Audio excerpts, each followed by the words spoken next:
Subscribe करें Haryana trend Palwal channel को और बेल आइकन का बटन दबाएं ताकि जो हमारी लेटेस्ट वीडियो है सबसे पहले आपके पास आ सके। शादी का लड्डू हर कोई चखना चाहता है। हर लड़के या लड़की की ख्वाहिश होती है कि उनको उनकी पसंद का वर मिले या वधू मिले। दोस्तों आज की कहानी में भी कुछ ऐसा ही होता है। मनपसंद की लड़की से शादी तो हो जाती है, लेकिन जब उस लड़के को उसके बारे में पता लगता है कि ये वो नहीं है तो उसके सारे सपने बिखर जाते हैं। जिससे वह प्यार करता था और जिसके बिना एक पल भी नहीं रह सकता था, अब वह उससे दूर जाने के लिए तमाम कोशिशें कर रहा था और उसकी तमाम कोशिशें विफल हो रही थी। दोस्तों आखिर इस घटना में ऐसा क्या हुआ, इस घटना की पूरी जानकारी के लिए आप हमारे वीडियो में अंत तक बने रहें। नमस्कार दोस्तों, मैं प्रेम सिंह महाबली, हरियाणा ट्रेंड पलवल चैनल में आपका स्वागत है।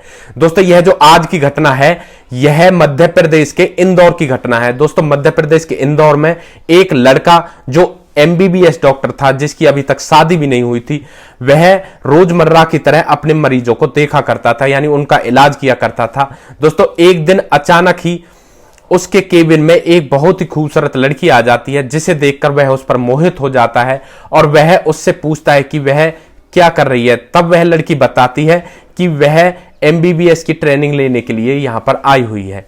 दोस्तों इसके पश्चात डॉक्टर उससे बातें करता है और उससे पूछता है कि वह कहां की रहने वाली है। तब वह लड़की बताती है उसका गांव ग्वालियर के पास में है। दोस्तों जैसे ही वह लड़की उस लड़के को अपने गांव का नाम बताती है तो वह लड़का खुश होता है और उससे कहता है कि मेरा गांव भी तुम्हारे गांव की कुछ ही दूरी पर है।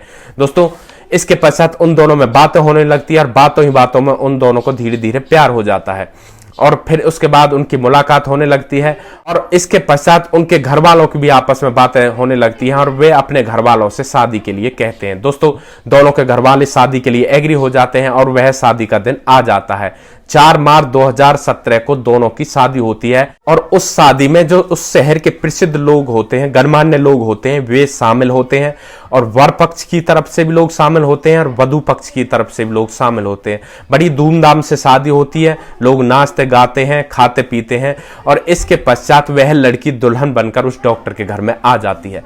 दोस्तों डॉक्टर उस लड़की के पास जाता है, उससे बातें करता है और उससे शारीरिक संबंध बनाने की कोशिश करता है, लेकिन दोस्तों वह लड़की मना कर देती है। डॉक्टर से कहती है कि उसकी तबीयत ठीक नहीं है, वह किसी और दिन यह सब करेंगे। दोस्तों इसके पश्चात अगला दिन आता है, अगला दिन भी ऐसे ही निकल जाता है, तीसरा दिन आता है, तीसरा दिन भी ऐसे ही निकल जाता है और चौथा दिन आता है। तो चौथे दिन डॉक्टर को उस लड़की पर शक होता है कि यह लड़की नॉर्मल नहीं है, जरूर कुछ ना कुछ गड़बड़ है। तो उस लड़की की हकीकत उसके घर वालों को भी पता नहीं थी और इसके पश्चात वह लड़का उस लड़की के घर वालों के पास जाता है और उससे कहता है तुम्हारी बेटी मुझे वैवाहिक सुख नहीं दे रही है, इसलिए मैं उससे अलग रहना चाहता हूं, यानी उससे तलाक लेना चाहता हूं। दोस्तों घर वाले उसे समझाते हैं लेकिन उसकी बात पर कोई भी गौर नहीं देते हैं। दोस्तों इसके पश्चात लड़का उस लड़की से दूर रहने के लिए तमाम कोशिशें करता है। वह पंचायत पर पंचायत करता है और अपने डॉक्टर पैनल की भी हेल्प लेता है, लेकिन फिर भी उसे कोई सफलता नहीं मिलती है। दोस्तों इसके पश्चात वह इंदौर के फैमिली कोर्ट में अपील करता है कि पत्नी उसको वैवाहिक सुख नहीं दे सकती, इसलिए वह उससे तलाक लेना चाहता है। उसकी अपील पर सुनवाई होती है और जो जज साहब होते हैं वे दोनों पक्षों को कोर्ट में हाजिर होने का नोटिस देते हैं। इस केस की सुनवाई जो वरिष्ठ जज होते हैं अनिल कुमार, उनके सामने होती है और सुनवाई वाले दिन वर पक्ष की तरफ से लोग शामिल हो जाते हैं, लेकिन वधू पक्ष की तरफ से कोई भी शामिल नहीं होता। दोस्तों इसके पश्चात अगली तारीख दी जाती है और अगली तारीख पर भी ऐसा ही होता है।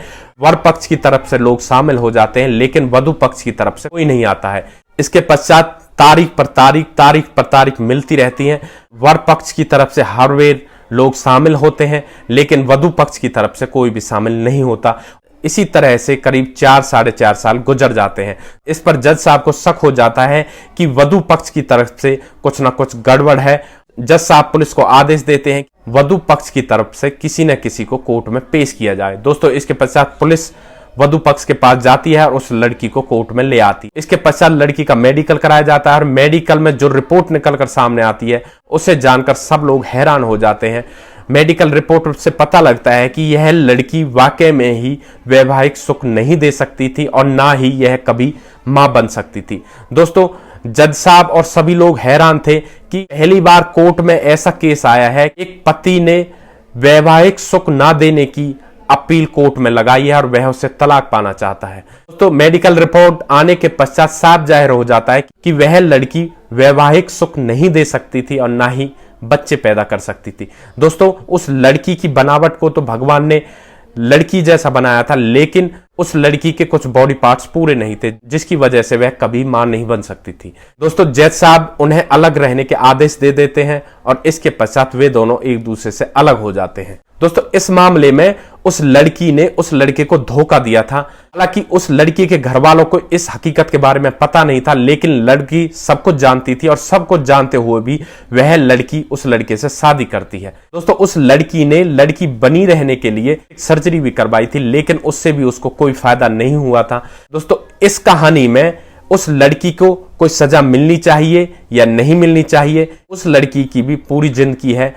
अब वह पूरी जिंदगी किसके सहारे बिताएगी, उस लड़की को कोई और इंसाफ मिलना चाहिए या नहीं मिलना चाहिए, आप अपनी राय हमें कमेंट बॉक्स में दे सकते हैं। इस कहानी का उद्देश्य किसी को परेशान करना नहीं था, किसी का दिल दुखाना नहीं था, बल्कि आपको सतर्क करना था और सावधान करना था।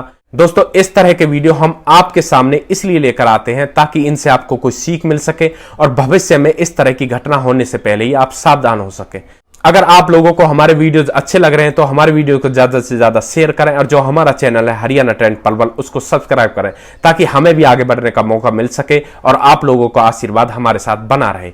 दोस्तों, नेक्स्ट वीडियो में एक ऐसी सच्ची घटना के साथ आपके सामने फिर से हाजिर होंगे। तब तक के लिए आप सुरक्षित रहें, सावधान रहें, रिश्तों की अहमियत को समझें, परिवार का ध्यान रखें।